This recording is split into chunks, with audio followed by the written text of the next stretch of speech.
Look, moving on and back in Australia, we have breaking news from our national broadcaster.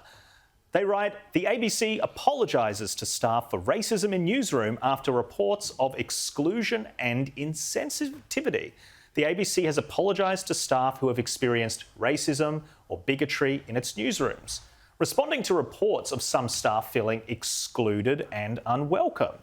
A number of Indigenous and culturally and linguistically diverse ABC News staff detailed their experiences of racism and cultural insensitivity to an internal staff advisory group.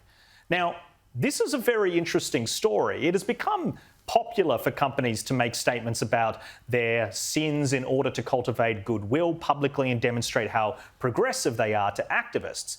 At least that's what I hope is happening, because if I'm wrong, this is an incredible admission of a taxpayer-funded body to make publicly on its own volition.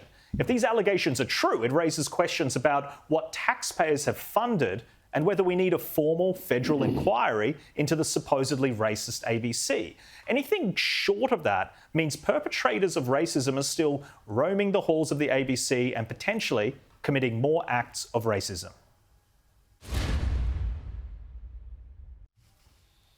Kosha, you've probably seen companies make these corporate statements. We apologise for our racist past, etc. Taxpayer-funded ABC makes a statement like this. To me, what that says is, if that is true, if there really are these very specific and horrible allegations of racism, there needs to be inquiry and people should lose their jobs. Absolutely. I think, at best, it is sort of this statement or sermonizing that a lot of companies of all stripes are doing, as you mentioned. And you and Kel just a moment ago were talking about how it's difficult to come across as authentic when you're not. So at best, it's just another inauthentic statement to appease activism. And at worst, if there's truth to it, then absolutely, and it would warrant an investigation because it is a taxpayer-funded entity. And so that just raises the bar to a whole new level, if true. But so far, the statement that they've put out is yet another example of generalities with nothing and no specifics. So, we'll see what happens. Very interesting. Kel, your thoughts? I think if it's really happening, then the kind of inquiry you're talking about is what we need, and it's appalling, and those people need to be taken care of, if it's true. I've worked in the ABC newsroom. I know the atmosphere there. It's not a particularly aggressive or unhappy atmosphere. It's an amiable atmosphere.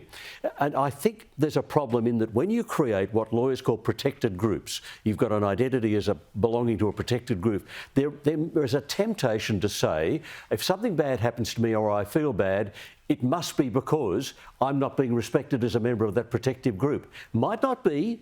You might be a really irritating person. Look, a mate of mine said, Kel, I'm being persecuted for being a Christian. And I had to say to him, mate, you've got to understand how irritating you are. It's got nothing to do with that.